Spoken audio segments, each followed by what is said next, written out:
The Latur Suitcase Murder, the betrayal, the investigation, and the pursuit of justice. The people of Latur woke on a humid August morning in 2024 to a story that would send tremors of horror through Maharashtra, then ripple outward across India. In a town where life often revolved around farming, trade, and the familiar rhythm of small-town routines, something grotesque shattered the sense of safety. A suitcase. That was all. An old, seemingly unremarkable travel bag abandoned near the banks of a river on the outskirts of the town. But the closer villagers drew, the clearer the truth became. The stench was overpowering. And inside was not clothing, not forgotten belongings, but the decomposed body of a young woman. The discovery would lead to one of the most chilling investigations in recent Indian true crime history. It was a story of love twisted into obsession, suspicion curdling into paranoia, and betrayal deep enough to culminate in murder. And it was also a story of relentless police work, where technology, from CCTV analysis to artificial intelligence and forensic data, played as critical a role as old-fashioned detective instincts.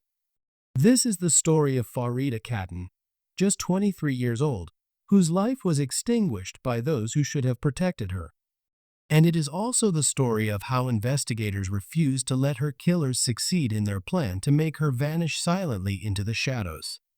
On August 8, 2024, a group of villagers walking near the Manjara River, just outside Latur City, spotted a suitcase wedged against the muddy bank. At first, no one thought much of it. Suitcases often turn up near transport hubs, discarded or lost in travel. But this one was different. The bag was heavy, too heavy. Its surface looked worn, but recent drag marks were visible in the dirt nearby. And the smell. It was sharp, putrid, unmistakable. Flies circled. A few of the villagers exchanged knowing looks, their stomachs tightening with dread. One man finally mustered the courage to unzip the bag. What greeted him was enough to make him stagger backward. Inside, crammed unnaturally into the small confined space, was the decomposing body of a woman. Her face was swollen beyond recognition. Her body twisted unnaturally, as if whoever placed her there had cared nothing for dignity, only for disposal. Police were called immediately. Officers from Shivaji Nagar police station in Latur rushed to the site. As the bag was carefully removed and transported for forensic examination, one fact was immediately clear: this was no accident. This was murder, and a particularly callous one at that. The only question was, who was she? When a body is found in such a condition, the first task for police is often the hardest, giving the victim back her name. Without identity, no motive can be established, no family informed, no suspects pursued. Forensic officers noted that the woman appeared to be young, likely in her 20s. No jewelry was found on the body. Her clothes were simple, suggesting someone from a modest background. No purse, no documents, no identifying belongings were inside the suitcase. A post-mortem began immediately at Latur Civil Hospital. The medical examiner determined that the woman had died of strangulation. Marks were visible on her neck, though decomposition had obscured some evidence. The time of death was estimated to be several days prior to discovery. Meanwhile, investigators turned to technology. Using digital sketches and forensic reconstruction, they tried to generate an approximate image of what the woman may have looked like alive. This sketch was circulated among police units in surrounding districts and eventually shared on local media. It didn't take long for someone to recognize her. A family, already frantic because their daughter had gone missing just days earlier, came forward. They identified the victim as Farida Khatun, 23 years old, reported missing on August 5th. The suitcase now had a name, and with that name came a story of love gone rancid. Farida had been born and raised in a modest Muslim household in Latur district. She was described by neighbors as soft-spoken, polite, and intelligent. She had completed her education locally and married young, as is common in many small-town communities. But while her family had hoped the marriage would bring stability and happiness, reality was far darker. Her husband, police later withheld his name publicly, but local sources confirmed he was in his mid-20s, quickly became consumed by jealousy. Friends of Farida confided that she often complained of his suspicion, his controlling nature, his constant accusations of infidelity. What began as occasional arguments soon escalated into a climate of surveillance and intimidation. He monitored her movements, checked her phone, interrogated her about who she spoke to. He often accused her of dishonoring him, an accusation as dangerous as it is vague in conservative communities where a woman's perceived reputation can carry life or death consequences. Farida was trapped. Divorce was not simple. Speaking out carried stigma. So she endured, hoping things might improve. But instead, they worsened. On August 5, 2024, Farida suddenly vanished. Her family grew immediately suspicious she had not told them of plans to travel, and her belongings remained at home. When calls went unanswered, panic spread. Her husband's behavior following her disappearance was strange. He insisted he did not know where she was. At times, he hinted she might have left voluntarily. At other times, he avoided discussing the matter entirely.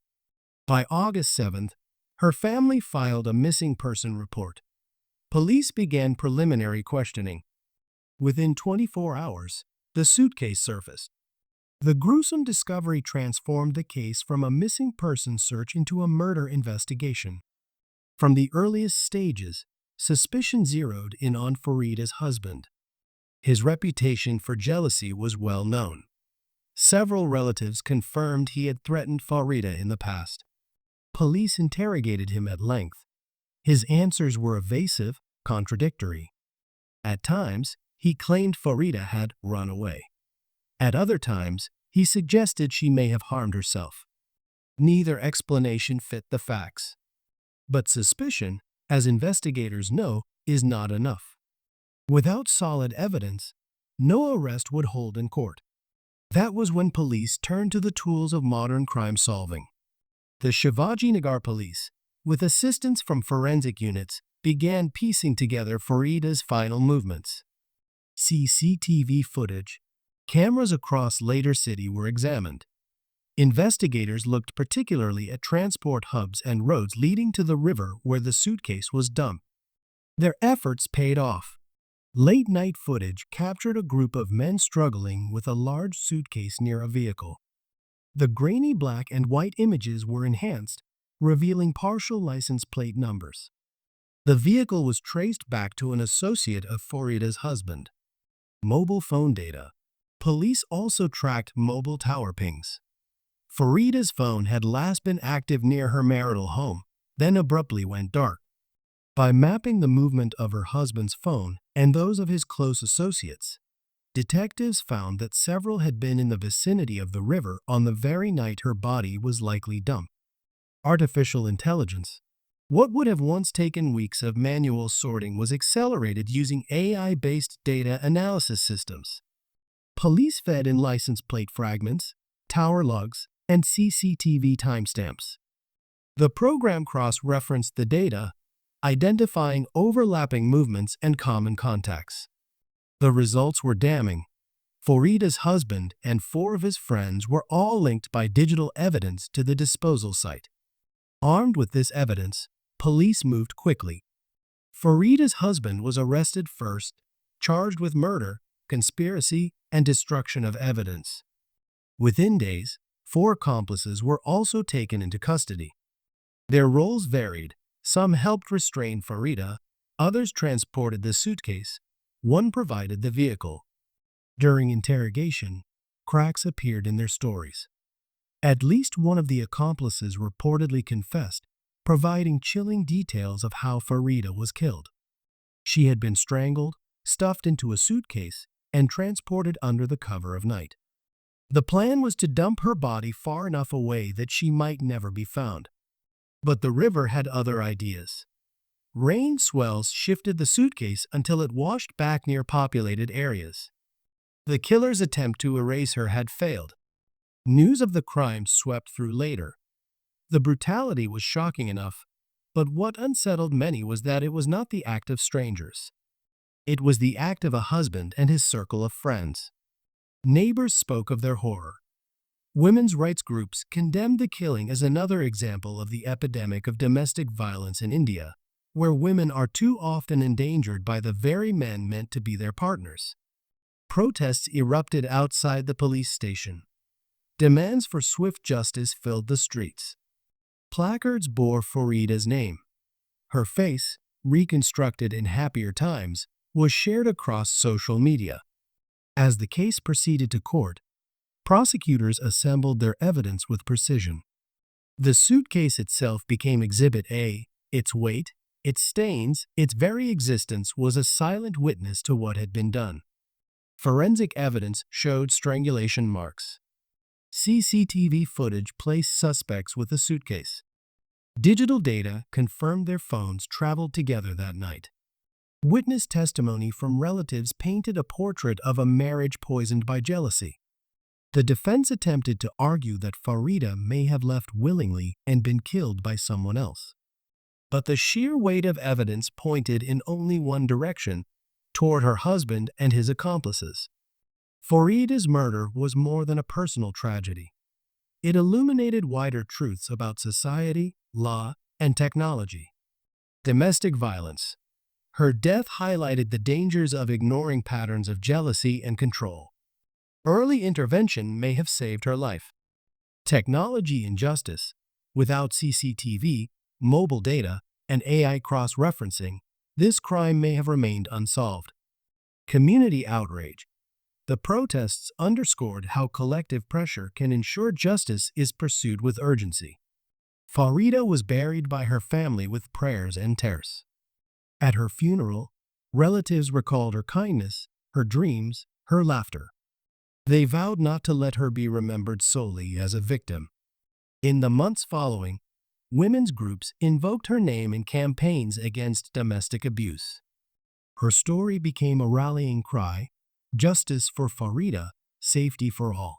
The suitcase that was meant to erase her instead made her unforgettable. As of late 2024, the case continues in court, but the arrests and evidence have provided her family some relief. Justice is never quick in India, but this time, the world is watching. The suitcase murder of Latur is now etched in public memory, a story of betrayal, of technology catching killers, of a community refusing to stay silent.